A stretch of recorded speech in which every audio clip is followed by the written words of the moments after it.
Once upon a time, a Colonel W.D. Wylie was in charge of expanding the railroad just north of a fledgling town called Nickelville.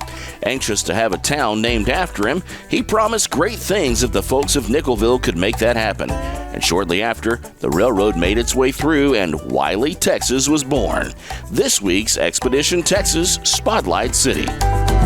Once the railroad came through, Wylie, Texas was officially on the map. That gave farmers a place to bring their crops to ship all over the country. And soon, Wylie gained a new distinction. So we had a lot of farmers in the area who were growing onions, and they were being shipped throughout the United States.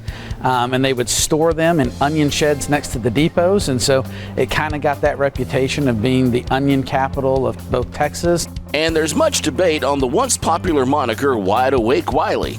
It was either based on the late hours businesses kept in the early days of the town, or the living the life of Riley in Wide Awake Wylie from a popular TV show that came through later in a billboard that was here in town. So since I've lived here, I've heard people fervently argue for both cases. We still use it today because we have an area of our downtown that is still from those historic days, and we have a whole lot of community events where people come from all over the region, not just Wylie citizens, but people from many of our neighboring communities. And we come together for things like the Taste of Wylie, Boo on Ballard, Bluegrass on Ballard, so it's still a destination for people within the region.